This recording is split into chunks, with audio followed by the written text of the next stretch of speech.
All right, welcome back to Flagship Digital Insights, hosted by myself, Ben Taylor. Today we have Emma York with us from Fresh Approach Digital. Thank you so much for coming online with us, Emma. How are you? Are you all right? Yes, I'm very good, thank you. It's great to see you. Good, good, good. All right, so Emma is a digital communications consultant in the marine industry and has plenty of insights for us. So we're going to go ahead and dive straight in. So let's start off with the whole boat show scene, and all the boat shows going wrong, because we know plenty of businesses in the marine industry rely really heavily on them. And with them suddenly disappearing, what sorts of questions and approaches have you come across with different businesses?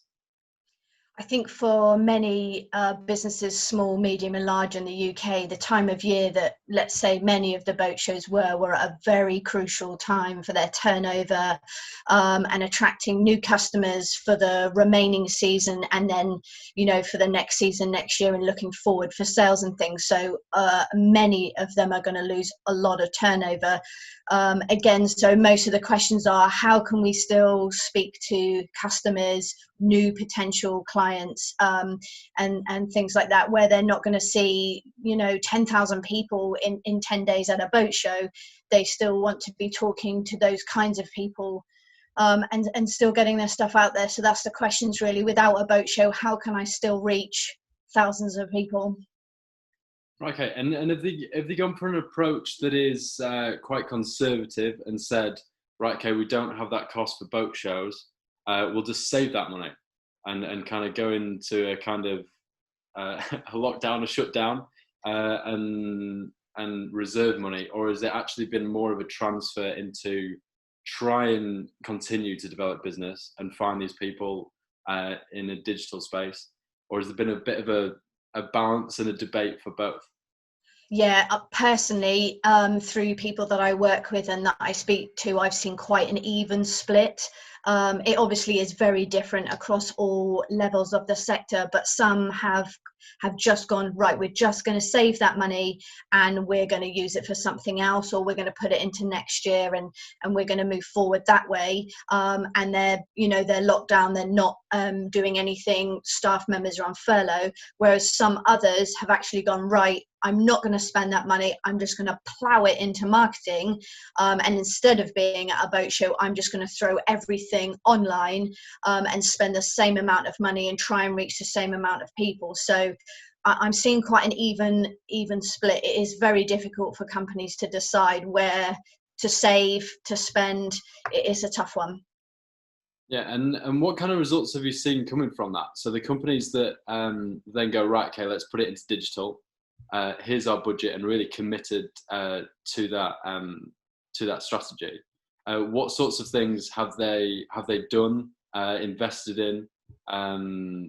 What have they kind of done with that? I mean, let's just take Barton Marine for instance. They're a huge company, and while they were, I think, still able to fulfill some of their orders and things through lockdown, I mean, they were making face masks, they had ordered masks, and they were distributing them to sailing clubs and, you know, people in their local area and the police. They then started making really helpful 2-meter stickers, so they completely adapted. And instead of saying, right, we can't do any of this, we're not going to boat shows, they did something else to people. So sailing clubs and the forces in their local area have all had posters and stickers and face masks. That's just, you know, one instance of a marine industry company just adapting and doing something else. Where some smaller companies have just taken their budget and are working with, you know, videographers and plowing into their social media, and they're doing so much more that way. So there's a real split of what people are doing digitally. Yeah, and with the let's say a diversification into things like PPE. Is that quite a good brand and kind of PR play, as well as obviously getting sales in and having some kind of revenue? I don't. I wouldn't like to think it was done purely as like a stunt or a PR promotional thing. I think many of the companies, especially the marine ones, that were using their time then and their resources to make the face mask and the PPE, it was to give them all things to do, and they wanted to do something where they weren't able to produce sails and biminis and different bits and pieces. They had all the tools and the resources, and many of them just said, we just want to do something. And that, you know, they weren't furloughing people, they were all still working the best that they could in a safe environment. So no, I don't think it was a PR thing, although it is all great PR, because many of the companies, there's another one on the Isle of Wight who went over and above to produce PPE and face masks and things. So it's just another example of how the marine industry is just really helping everyone within the marine and beyond. Yeah, that's fantastic to hear, actually. And I suppose it keeps everything going, doesn't it? I mean, if you keep the business going, people keep the jobs, and even if it's not what they normally do for the next 6 months, it is something to do, and keeps people going, which is that's awesome to have. Right, okay, so in the marine industry, digital was already up and coming. I feel like it was kind of in the back of people's minds of something they knew they needed to do. But with what's happened, there's now a lack of choice. So have companies really thrown themselves into this stuff? Have they gone in a little bit blind? Or have they actually been really smart about the strategy in terms of their approach? Again, it's quite a fairly even split, really. I think the marine industry was slightly behind other industries and sectors in terms of digital. It was only really in the last couple of years at boat shows you were seeing iPads on every stand, people with tablets, interactive, AR and things, and that was really very slow to come in. But over the last year or two, even, that's, it's much more, you see it everywhere now. You go into Sunseeker and you've got the Google Glass and the goggles and the AI, and it's again tablets and iPads. So the digital is really coming into the marine. And again, some companies have done it so well, especially, let's say, like the yacht market. They've got 360 boat tours. So while people couldn't come and look around a boat and then consider to buy one, they were giving people tours. So you've got this great 360 video and images, and they've done that really, really well. And some others don't have the budget to do as much as they could or they want to digitally, so they're doing the best that they can internally with what they have. So again, some are doing it really, really well, and some are doing the best that they can with what they have. You know what it's like, digital is enormous. If you're not already online, it looks huge to start to step in. So the marine industry is definitely on board, and there's some really fantastic examples. So finding that audience in the digital space is quite a challenge for some, as opposed to relying on that face-to-face at their physical store or these boat shows. So where does a company kind of start to find their audience? Is social media quite a good one with groups, and which kind of platforms? Is there other stuff that you recommend? Yeah, I mean, you've hit the nail on the head there, really. It's all about, and people are going to hate me for saying this, it's time spent online. So it's really getting into Facebook groups, it's getting into hashtag research, it's getting into keyword research, and it's those kind of things that will really help find very niche audiences and unique audiences that people want to get in touch with. I mean, Facebook groups has, in the last 4 months, just blown the roof off, the amount that are available, and that brands can go in and engage with people without selling anything and really get a good community around themselves. And hashtags, everyone is using them now. I mean, there's 500 million people using Instagram stories, and hashtags are the best way to find out what people are engaging with. That's the best way to find an audience. Okay, yeah, they're really powerful. I've used them in the past and with different companies. But I mean, the groups and how niche they are, it always blows my mind. I mean, I'm into some niche sports. Like I'm a free diver as well as sailing and things like that. And yeah, you don't really meet that many free divers. but you can find plenty on Facebook, and there's huge groups about it, and it's the same with sailing, dinghy sailing, right up to the kind of super yacht sector. But in terms of producing this content, so you said it's a kind of a balance of time, and nobody likes spending all their time, especially if it's not immediately producing sales and really seeing that value come back. So when it comes to producing content, how do you kind of go about it? What's a really efficient way of doing it? And what approach would you recommend? I think the best way for, and again, for any business, small, medium, huge, is to be super real. So while a huge company like Sunseeker or Princess or the very big Chandleys have the budget and the time to produce a lovely, very edited video, not everyone has that. And sometimes that comes across with a very salesy message, which, again, as you know, audience they don't always respond well to that. So the best thing, and that is quick and doesn't take a lot of time, is do it yourself from your phone. It's real, it's unedited, and that kind of content is far more engaging than something that's super edited with a salesy message and a tagline and a link. So doing it yourself from your phone, video is the ultimate content winner.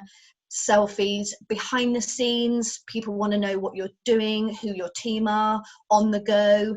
That kind of content will do more for you and reach more people and engage your audience than spending a lot of money on other things. Yeah, and I've started doing that. I mean, the start of lockdown, I didn't do many selfie videos or videos of myself whatsoever. And now we're doing things like this on the radio. Yeah. But I mean, it is quite uncomfortable when you start and you kind of put your phone up and see yourself, and it's scary. But kind of getting over that barrier becomes really powerful. I've done it with LinkedIn videos, and it's so fast. It's a few minutes, as long as you just kind of don't think about it too much, get it up there, and to really come across as, look, this is it. This is what we are, and that authenticity really comes across with the videos. That's it. People buy from people. So if you're just doing a selfie walking down the road, I'm walking into work, this is me, unedited, they are going to be more engaged with you than any other kind of content. It's just, I mean, Instagram launched Reels last night. So all of the platforms are launching all of these new features and elements that are making it even easier for us to engage with people. So Instagram stories is just my favorite. It's a phenomenal way for people and brands to reach people. We've now got Reels, there's still TikTok, there's Facebook Live. There's just so many lovely ways that don't cost any money and now don't take up a lot of time, but you're just getting out there personally. Yeah, and it really works. It does start to pay off. All right, so before we go, I would love to dive into some app recommendations. I don't know if you've got a list. Through here, one of which I'm using right now. So I'll kick this off. So in terms of creating this content, I use the Otter app. Now this is just a transcription app.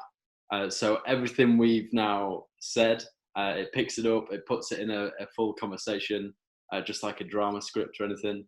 And then I can after this go into editing that out. And when I go on my rants, I can take that out and just compress it down into the really good stuff. And then we can also attach this to the video when they go up to YouTube, on my blog, and things like that. And it's amazing for the SEO because it's all content. Google can read it, pick out the keywords, and send us right up there. So that's my number one recommendation. Go for it, Emma, if you've got another one. Oh, I have a huge list. I mean, for anybody, again, cycling back to what I just said, if you're using your phone and you want to do things quickly, Unfold is an excellent free app that helps you create really lovely templates for your Instagram stories. There is a paid feature, but there's loads in the free section, and you can really mess around with lots of pictures and different backgrounds. And there's also Adobe Spark Post. That's completely free, and you can make posts in the right size for Instagram stories, Facebook, Twitter. throw in your own images, stock images. It's just brilliant for creating really lovely bits and throwing it out on your social media channels.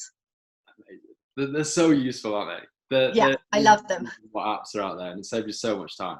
Right, I've got one more, which is Refind. So REFIND. Now, this is it essentially does your searching for you, and finds really good blog content that is in your industry. So you tell it what you're interested in, and then every 24 hours or every week, whatever you ask the app to do, it'll come up with a series of articles that are big in that space. So when you wake up in the morning and you've got all these different channels to populate with content that people are going to want to engage with, you just go to the app, there's your 5 articles, upload them, send the links, and you're all done. So that's one thing that saves me a load of time. We can have another recommendation if you like. Yep. Yeah, I've got one more, and this is for desktop users, and this is completely free. We didn't talk about it, but my second favorite subject is data. The best way, yeah, I love a number. The best way to find out if you're reaching your target audience and you're getting to your marketing objectives and you're just reaching the right people with the right content, you need data. So maybe MAYBE, and then Maybe Tech on their social channels is a phenomenal platform where you can have all of your social media channels and your ads accounts all in one place, and it shows you your audience, what's the highest rating hashtag. You can monitor your competitors, you can do some secret stalking, you can look at what's happening in your area. We don't even have enough time for me to tell you how great Maybe is, but you must check it out. It's free, it's amazing. Right, amazing. Right, I've wrote them down. I'm going to use them. Right, that's cool. So, thank you so much, Emma, for coming on. Thank you. Digital Insights. So that concludes this episode of Flagship Digital Insights. Thank you, everybody, for tuning in, and thank you, Emma. And it's bye for now. We'll see you on the next episode. See you soon. Bye for now. Bye.